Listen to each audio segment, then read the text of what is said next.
Hi friends, कैसे हैं आप? उम्मीद है आप सभी अपकमिंग टीआरई 4.0 का तैयारी बहुत बेहतर तरीके से कर रहे होंगे। आपको पता है कि आपको नेक्स्ट एग्ज़ाम का क्या लेवल होगा, क्या पैटर्न होगा, उसको जानने के लिए, उसको बेहतर समझने के लिए प्रीवियस ईयर क्वेश्चंस में क्या-क्या पूछा गया था, किस टॉपिक से कितने क्वेश्चंस थे, किस टॉपिक को कितना वेटेज दिया गया था, ये समझना बहुत ज़रूरी होगा आपके लिए, तभी आप टीआरई 4 के पैटर्न को या फिर क्वेश्चंस को समझ पाएँगे। या यूँ कहें तो किसी भी एग्ज़ामिनेशंस को समझने के लिए उसके पीवाईक्यू प्रीवियस ईयर क्वेश्चंस पे ध्यान देना या उनको एनालाइज़ करना, उनको फ़ोकस करना बहुत ज़रूरी होता है। तभी हम आगे की तैयारी जो है स्ट्रैटेजी क्लियर कर पाते हैं, तरीके से बना पाते हैं। तो ये वीडियो को हम बहुत ज़्यादा लंबा नहीं करने वाले, बहुत शॉर्ट में हम आपको बता देंगे और ये पीडीएफ जो रहेगा वो भी अवेलेबल आपको करा देंगे हम, और वो कैसे आप पीडीएफ अवेलेबल करा देंगे इसकी जानकारी हम इस वीडियो के लास्ट में देंगे। तो चलिए पहले वीडियो शुरू करते हैं। यहाँ पे हम देख सकते हैं कि यहाँ टीआरई 1 में जीके जीएस से किस-किस टॉपिक से जा किस तरह से क्वेश्चंस पूछे गए थे, नेम ऑफ द टॉपिक और number of the questions from this topic are given here. ये सारे चीज़ दिए हुए हैं। इस स्लाइड में हमने ये भी कवर किया हुआ है कि मतलब जीके जीएस को भी कवर कर लिया हुआ है। मेन फोकस हमारा इसका था कि हम टीआरई 1, टीआरई 2 और टीआरई 3 में कंप्यूटर साइंस से किस तरह के क्वेश्चन पूछे गए हैं, कहाँ से क्वेश्चन पूछे गए हैं, किस टॉपिक से क्वेश्चन पूछे गए हैं, डिफ़िकल्टीज़ लेवल क्या है। ये मेरा मेन मोटो था इसके लिए, लेकिन मैंने सोचा कि अगर टीआरई के साथ-साथ जीके जीएस को भी ध्यान देना बहुत ज़रूरी है, तो उसको भी एनालिसिस के लिए आपको हम ये पीडीएफ अवेलेबल करा दें, इसी पीडीएफ में अवेलेबल करा दें ताकि आपके लिए बेनिफिशियल होगा। तो हम यहाँ पे जीके जीएस का बहुत डिटेल्स डिस्कशन नहीं करेंगे, थोड़ा-सा चर्चा करेंगे हम कंप्यूटर साइंस का, क्योंकि ऑलरेडी जो हम यहाँ डिस्कस करने वाले हैं आपको इस पीडीएफ में मिल जाएगा वो। और जब एक बार पीडीएफ मिल जाएगा तो यहाँ पे बहुत ज़्यादा टाइम वेस्ट करने की ज़रूरत नहीं है। तो अभी देखते हैं टीआरई 1 में कुछ इस तरह का था, टॉपिक वाइज डिस्ट्रीब्यूशन। जैसे देख सकते हैं कि कंप्यूटर फंडामेंटल्स और आर्किटेक्चर्स से रिलेटेड आपको 14 क्वेश्चन पूछे गए थे। इसी तरह से प्रोग्रामिंग लैंग्वेजेस और इसके कॉन्सेप्ट्स से 27 क्वेश्चन, डाटा स्ट्रक्चर से 14, डेटाबेस एसक्यूएल, डेटाबेस से और डेटाबेस मैनेजमेंट सिस्टम या एसक्यूएल अगर कहें डेटाबेस लैंग्वेज तो उससे 17 क्वेश्चंस थे। डिजिटल लॉजिक या बूलियन अलजेब्रा कहे तो यहाँ से मात्र 3 क्वेश्चन थे, बहुत ज़्यादा वेटेज नहीं दिया गया था। कंप्यूटर नेटवर्क्स से 15 क्वेश्चन थे।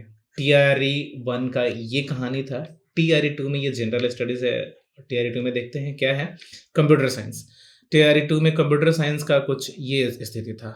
टॉपिक्स देख सकते हैं, computer science, memory and storage, programming languages, software and systems, data structures, OOPS, networking, network types और communication, database management, computer organisation, Boolean algebra और लॉजिक गेट्स। इन सारे मतलब टॉपिक्स का थोड़ा-सा डिस्ट्रीब्यूशन ज़्यादा हो गया था। टीआरई 3 में देखें तो यह डिस्ट्रीब्यूशन ज़्यादा होने का मतलब डेप्थ भी ज़्यादा बढ़ गया था। तो टीआरई 3 में देख सकते हैं कि कंप्यूटर साइंस में यहाँ पे कुल अगर देखा जाए तो operating system, digital electronics, networking, number system, database management, मतलब ये कुल मिला के इस तरह के टॉपिक्स लगभग 21 टॉपिक्स अलग-अलग बनाए गए हैं।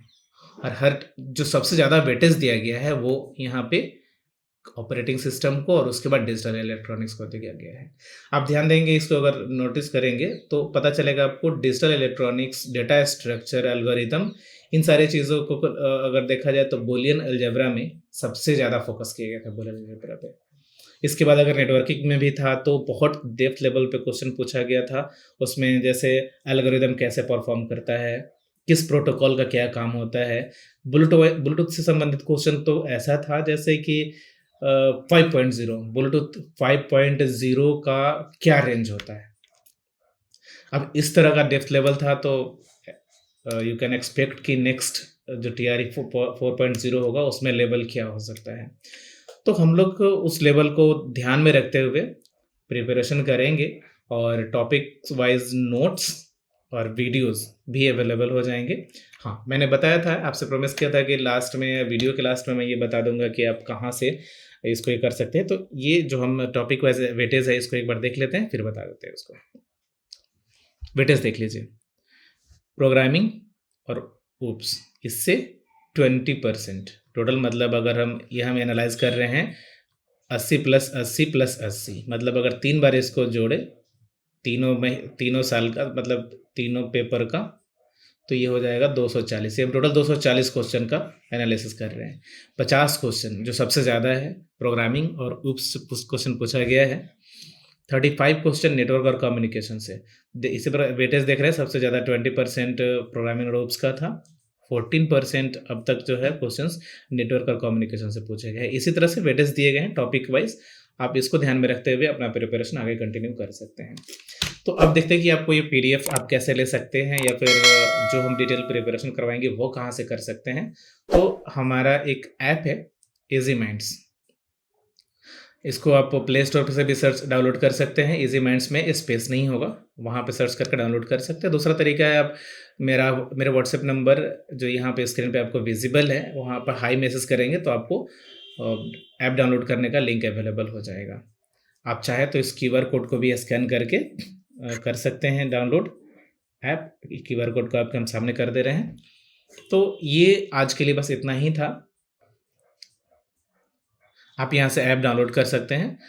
मैं आपको बता दूं कि आपके लिए ये यूट्यूब चैनल भी बेनिफिशियल होने वाला है, क्योंकि यहाँ पे हम टाइम टू टाइम बहुत सारे चीज़ें अपलोड करते रहेंगे। वीडियो के माध्यम से आपको बहुत सारी चीज़ों के बारे में जानकारी देते रहेंगे। तो आज के लिए बस इतना ही, और बस यही कहना है कि तैयारी, मतलब बहुत जल्दी TRE 4 आने वाला है, तो लग जाइए प्रिपरेशन में और बहुत अच्छे से तैयारी करिए। All the best for your upcoming examinations. Thank you. Thanks for watching the video.